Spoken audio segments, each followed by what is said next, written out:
We must be the voice of reason. Like I said, you must be respectful, you must be prayerful, but you must always speak up for the truth. You must always, always speak up for the truth. So don't support your husband when he's doing the wrong thing. The third mistake that married women make is the mistake of familiarity. Hey, and this one, everybody is guilty, even me.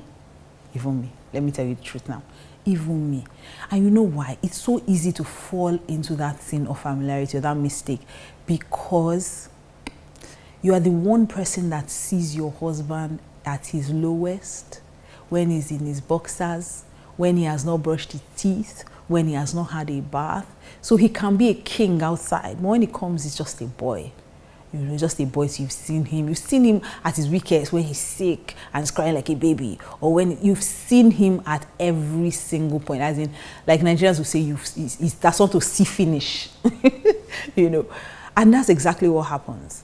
A lot of times, because you've been married to this man for a while, you've seen every side to him, then you forget that you should honor him as your king and as your husband. So you speak to him anyhow, he annoys you, shout at him, things you would probably not do before you got married. When you get married, you say, what? I've been managing it since, so I can't take it anymore. No. It's a huge mistake. You know why? Because respect is one of the major needs of every man. Every single man needs respect. Every man wants to be the king of his castle. And the truth is, the king must be venerated. He must be worshipped. Anytime, every single man that I know, every single man wants to be king of his castle. So you can't tell a man in his own house, you just come and you're shouting at him, screaming at him. Every man wants to be treated like a king. And I've learned that if you treat a man like a king, he will treat you like a queen.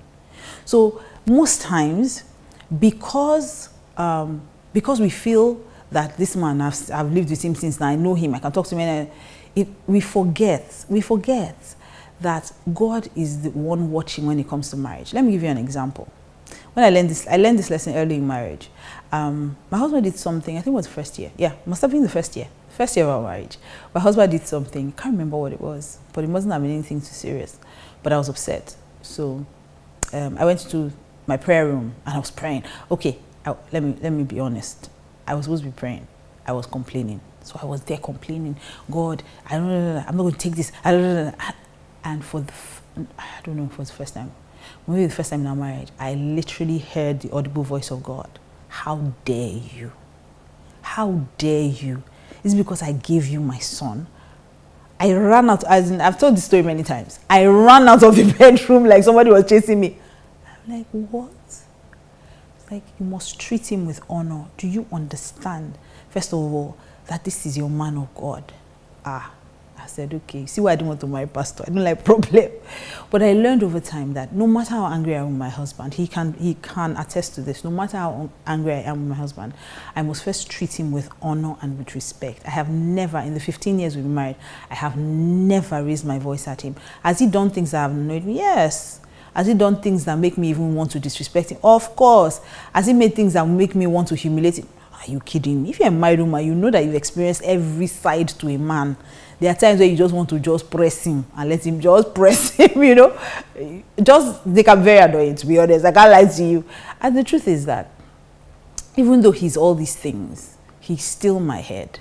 He's still my pastor. I tell women every time, you must learn to respect your husband the same way you would respect your pastor. A lot of women who, I'm talking Christian women now, you know, a lot of Christian women respect their pastors. No matter what the pastor says, they will say, yes, sir. They will kneel down, yes, sir. Oh, yes, sir. They will, you know, literally be bowing and, you know, literally almost worshiping the pastor. Meanwhile, when you get home, your husband says something, you shout at him disrespectfully that what? You are talking. But this is your own pastor at home. You know, so the same way you would honor your pastor, you should honor your husband the same way. Same way you honor your father, you honor your husband the same way. My husband is my pastor, so some other women have it easy. When you're angry with your husband, you can literally scream at him. I dare not. He's my pastor, first of all, before he's my husband. So I try very hard not to forget that. Even in the Bible, there's this story that should keep all of us on our toes. The story of Esther doesn't start from Esther. It starts from a queen called Vashti. Now, Queen Vashti was married to the king, and the king was in charge of all the nations in the east. He was such a great king, King Ahasuerus. He was such a great king. And so he was throwing a banquet, and he had thrown his banquet for days, months, you know. So his wife too was throwing her own banquet. I mean, she was a queen in her own right. So in her palace, she was hosting her own parties. And then the king sent for her. And she sent a message back to him that she's not coming. At first, I read that story the way everyone reads the story. I just read it and she said she's not coming. The king got angry and said, oh, he wants another. And then the wise men advised him, get another wife, banish Vashti, because if other women see that they can treat the king like that, they will all think they can treat their husbands like that. So the king banished her, and after a while he was sad he did, but he wanted a new wife. They just said, let's bring Esther, and Esther replaced Vashti. I've read that story many times, and I read it in favor of Esther, that God just wanted favor of Esther. Listen. If Vashti did not misbehave, there would be no position for Esther. Esther would have married somebody else. And maybe God would have given her someone of honor. But Vashti misbehaved. Vashti, it was this, that familiarity. She too had gotten to the point where me too, I'm a queen. The king is sending for me too, I'm a queen, so I can decide. No. The king made up his mind at that point to replace her. So your husband may not replace you by marrying another wife, but he may replace you in his heart. So he's not talking to you about very important things. He's not talking to you about sensitive things. You now notice that he's talking more to his friends. He's talking to his brothers. He's talking to his siblings. He's talking to his extended other family members, but he's not talking to you. Check your heart. If you have been treating him with disrespect, a man will simply log out. If he's even a good man, he might not marry someone else. I know some evil men that will just move on. They will Vashti you, banish you, and go and look for an Esther, one small fine girl that they can just replace you with. I'm trusting God that your husband is not that kind. But I'm talking about men who are even Christian and godly. They will just log out. They say anything they want to tell you, shout at them, talk to them anyhow. Men hate disrespect. And that is the mistake married women make. They disrespect their husbands constantly. No matter how annoying your husband is, no matter what you want to tell him, there must be a way you can tell him respectfully and prayerfully. Okay. So the next mistake that married women make. This one, we're all guilty. So I'm going to look at myself as I'm looking at you. Okay. The next one, number 4, not taking care of ourselves. Let me speak in the verse. Not taking care of ourselves. Married women are the most guilty of this. Not taking care of yourself. Now, this thing is on 2 levels. First of all, not taking care of your looks. And the truth is that men are moved by what they see. God gave us expo. When Samuel went to anoint David, when he got there, he saw the first one. I said, this one is tall, he looks the part. This must be the one I will anoint king. God said, it's not the one. He said, men look on the outward. He said, I look on the heart. Listen, God gave us expo there. Men look on the outward. Though. Men are not God. God may look inside and say, oh, my daughter has such a kind heart, a gentle spirit. Men are into packaging. Men are into seeing what's on the outside before they look inside. They must first be attractive to them. Men are moved by what they see. They are not God. It's God who looks at the heart. A man looks at the outward appearance. A lot of women get married and relax.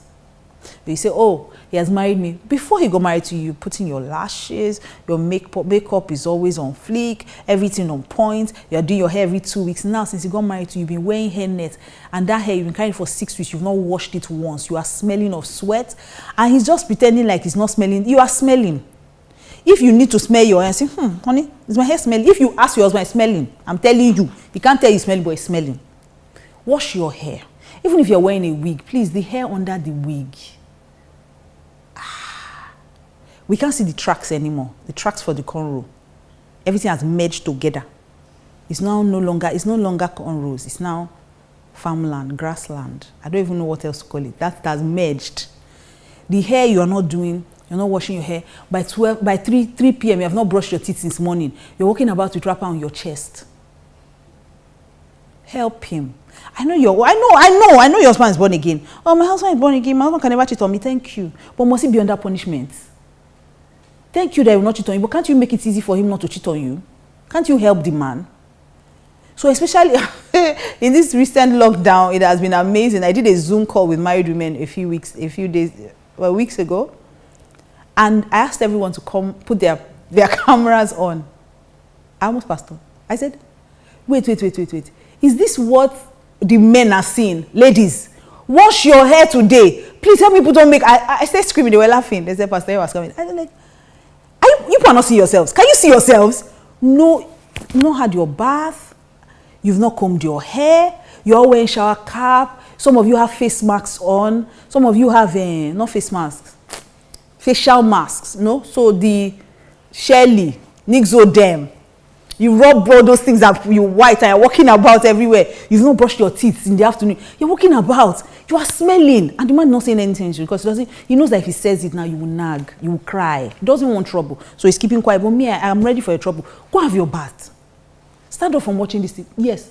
Pause it. I'll come back. I'll be here. Pause me.